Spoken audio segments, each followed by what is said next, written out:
Good evening to all the viewers. Welcome to the IGCP chat show on role of probiotics in treating PPI-associated gastroparesis. I'm Dr. Shweta Gadge from the medical team of USV. Gastroparesis is a debilitating disease causing significant physiological stress, affecting 1.3% of the general population. There is an overuse and irrational use of PPIs, and that is associated with causing delayed gastric emptying, leading to symptoms of gastroparesis and affecting quality of life of patients. To share his experience and insights on treatment strategies for gastroparesis, I welcome Dr. NMD Ataullah sir, consultant physician and diabetologist, Care Hospital, Hyderabad, heading the Department of Internal Medicine. Welcome, sir, and thank you for accepting our request to join the session today. A good evening to all the viewers and good evening to you, Shweta. It's a pleasure to be amongst you.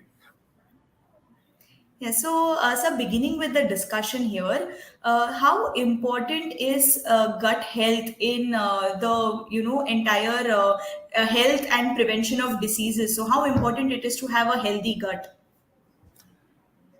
Yeah, the healthy gut concept has been overlooked for a very, very long time, and we were concentrating more on cardiac diseases, concentrating more on pulmonary diseases, concentrating more on metabolic diseases like hypertension, diabetes, and obesity. But we are now trying to realize that the gut is extremely important for healthy living. The simple reason being the gut harbors lots and lots of microbes, which are either bacteria or viruses. In fact, a new study has also shown that apart from bacteria, there are so many millions and millions of viruses are also harboring in the gut, which are beneficial to the general health of the individual.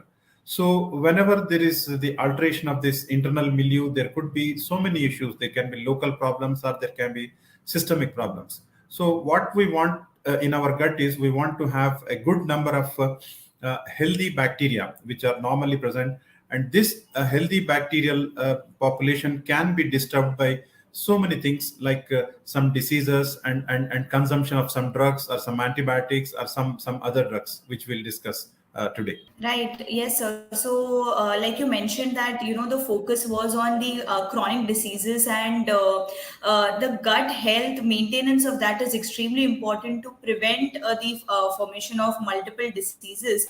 So, sir, you also mentioned about drugs causing having an impact on the gut microbiota. So, sir, one such medication is the use of PPIs. So, Yes. sir, do you believe that there is an irrational and overuse of PPIs going on in India, or specifically now in these times? Is there an irrational and inappropriate use of PPIs?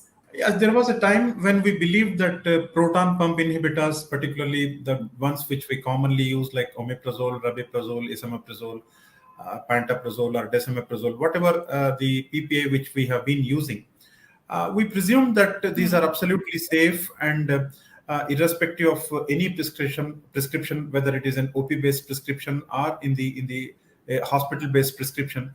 One of the prescription was definitely a PPI. If the patient is in ICU, it was an injectable one. If the patient is in floors, it was an injectable one. If you are sitting in an OP and writing a prescription, it was invariably the prescription starts with a PPI, because for the simple reason that we believe that the usage of PPI will decrease the side effects of the drugs which we are giving, whether it is antibiotics or whether it's antimalarials or whether it is any other form of the drug, so that patient will have less incidence of gastric intolerance and less incidence of what should I say, acid peptic disease. But later on, we realized that this is not actually true. So usage of these drugs for a shorter period of time, maybe a week or 10 days, may be all right. But the problem arises when these drugs are being used for a longer period of time. So when you use these drugs for a longer period of time, the hydrochloric acid which is present in the stomach decreases, and there is deactivation of pepsin also will be there. And when these kinds of things happen, there is some alteration of the internal milieu, particularly in the microbiota which are present in the gut, which are helpful. So then you have some issues like alteration of the what we call it as dysbiosis, more number of pathogens may be there, less number of good microbiota will be there.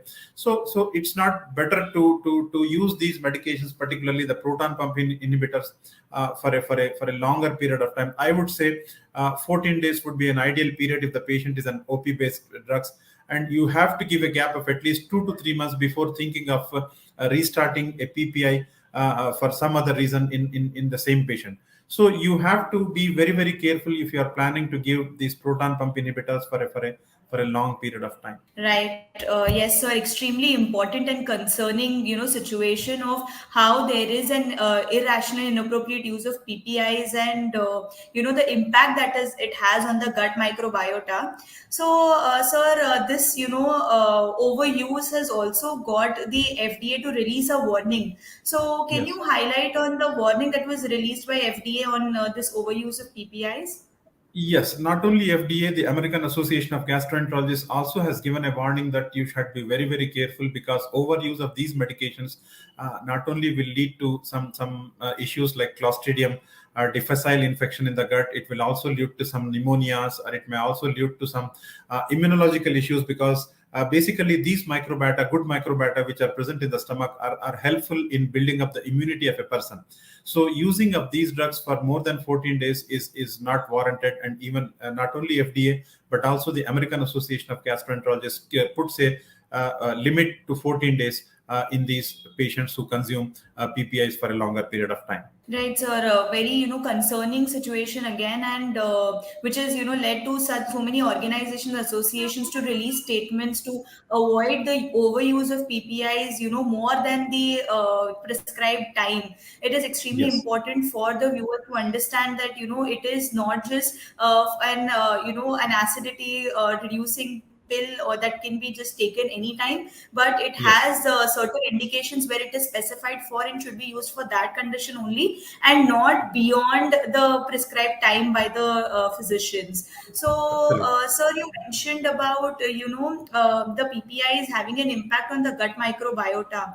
So, sir, can you highlight on how PPI overuse impacts the gut microbiota, leading to multiple gastrointestinal infections?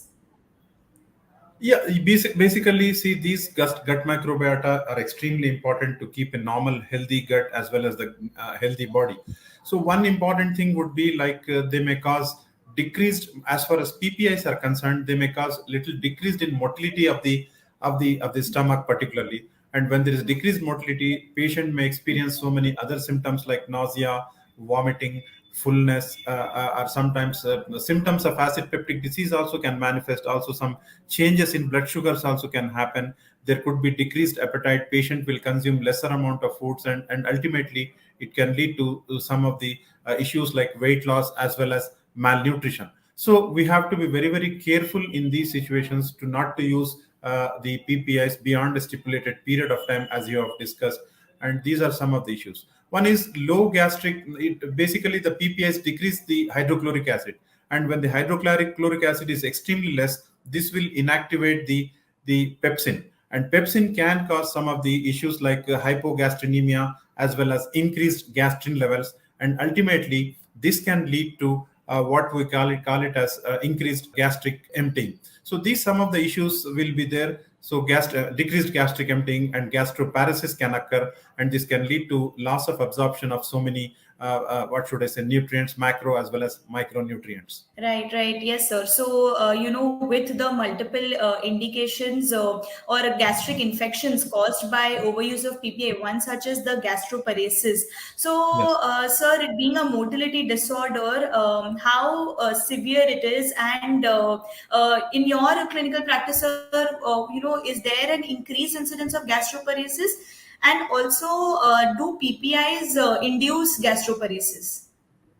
Yes, absolutely. They do induce gastroparesis, and they do have an effect on the musculature of the stomach. And if used for a longer period of time, the stomach the foods tends to stay in the stomach for a longer period of time, and patient will have the symptoms which I told, like bloating, nausea, vomiting, and all such sorts of things. Yes.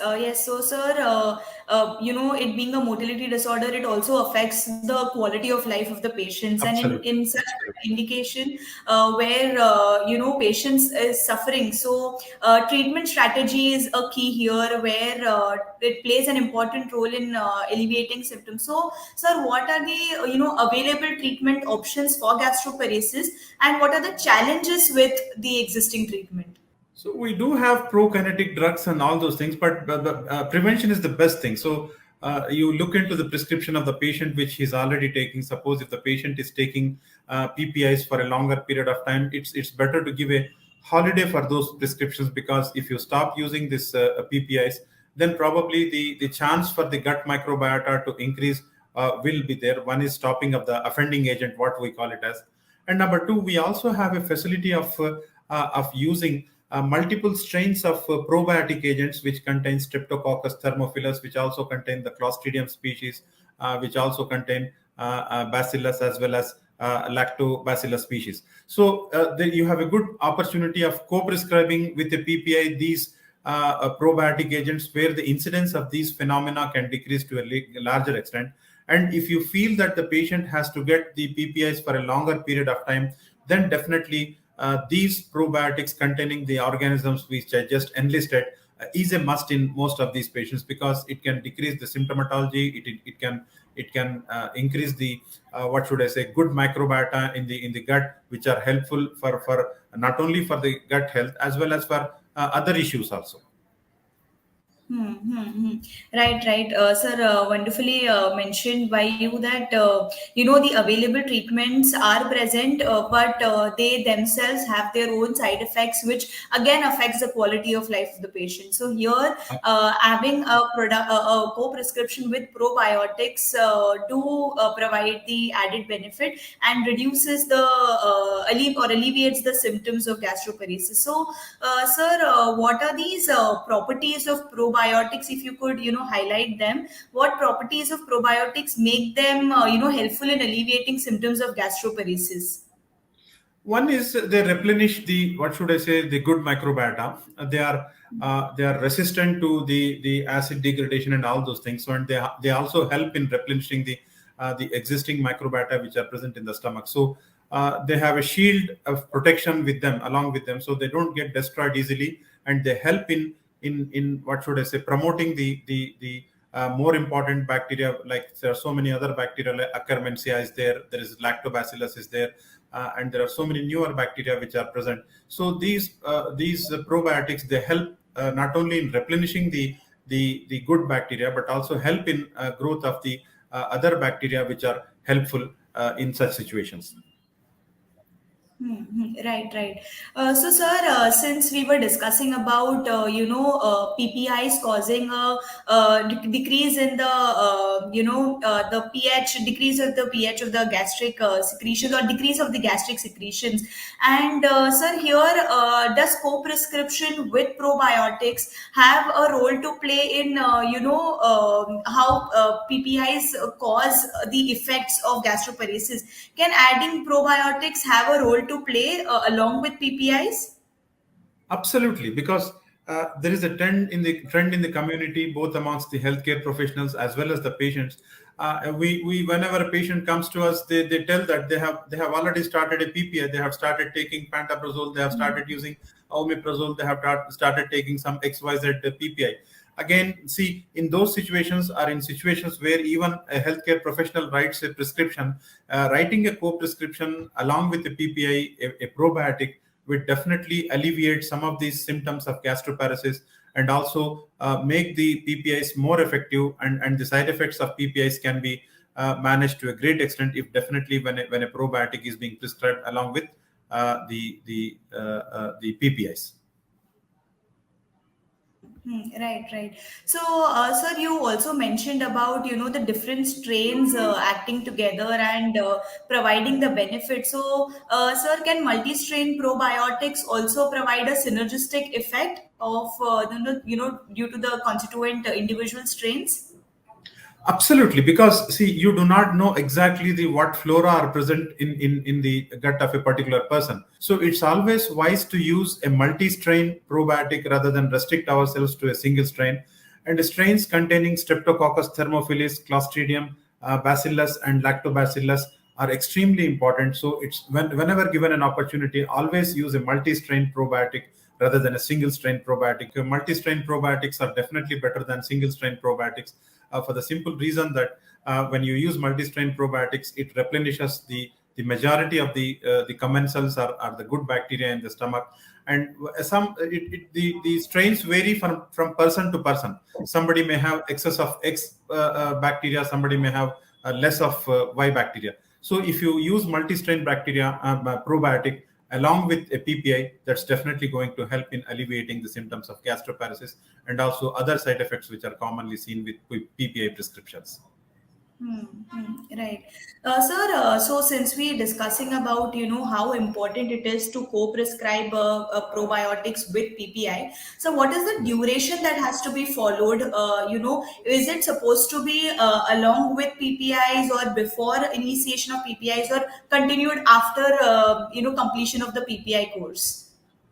Usually, when we prescribe a PPI, it's always better to co-prescribe along with the PPI, and the duration of therapy of the probiotic should also be until the duration of PPI is used. So, which means to say that maybe 10 to 14 days would be sufficient in majority of the patients.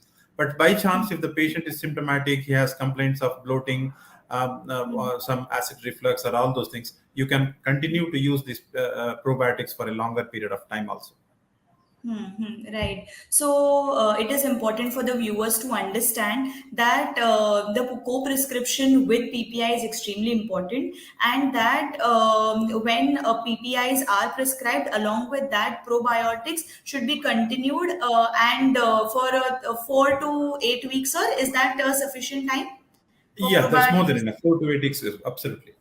Mhm. So, sir, moving to another key aspect is the diabetic gastroparesis. So, Yes. is there a role for probiotics, or does it alleviate in diabetic gastroparesis as well?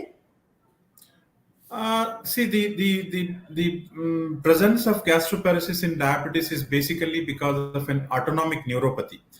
It may not be related to ingestion of prescribed drugs, but you can definitely give a chance in diabetic gastroparesis because this is a less recognized problem in diabetic patients. We give more attention to kidney problems, we give more attention to neurological problems, and we give more attention to cardiac problems. But gastroparesis is also an extremely important unrecognized problem in patients with type 2 diabetes mellitus because you do not have any specific form of therapy in those patients. Definitely, a 4 weeks therapy of probiotic in these patients can be definitely a good choice. And if the patient feels better and responds, that will be a good idea. Right, right. Yes. Sir, here also one important aspect is, since we are discussing about diabetic gastroparesis, can probiotics have also a role to play in, diabetes, in type 2 diabetes mellitus, in controlling or having some impact on the glycemic parameters? Absolutely, that is the in thing now. That is the more of most of the research is moving towards the changing of gut microbiota, and gut microbiota are going to play a huge role. I can tell you that the coming decade will have lots and lots of articles and lots of publications on gut microbiota and diabetes. Not only diabetes, there are also other incidences where obesity, metabolic syndrome, neurological disorders, Alzheimer's disease, cardiac diseases, all these things are extremely linked to these bacteria. And in fact, the presence of these bacteria produces a substance called small chain fatty acids. And the small chain fatty acids are supposed to be extremely important in glycemic control, as well as reducing the obesity, as well as reducing the metabolic issues and all those things. In fact, I would tell you that some papers have gone to an extent of a fecal transplantation also to decrease the effects of glycemia or blood sugar on the human body. Maybe that may take a lot of time, but you can just imagine the direction of research in which we are going.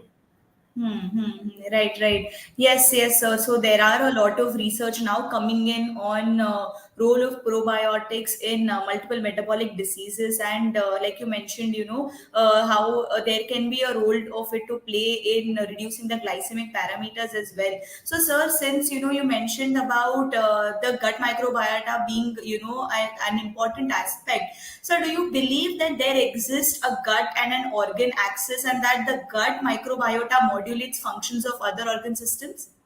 Can Absolutely, that yes, they be do. a concept? They Yes. do have an important effect in alterations of the organs of other organs also. There is no doubt about it. So, Yeah. sir, I was asking about your clinical experience with probiotics and how it has had any kind of positive result in indications, sir.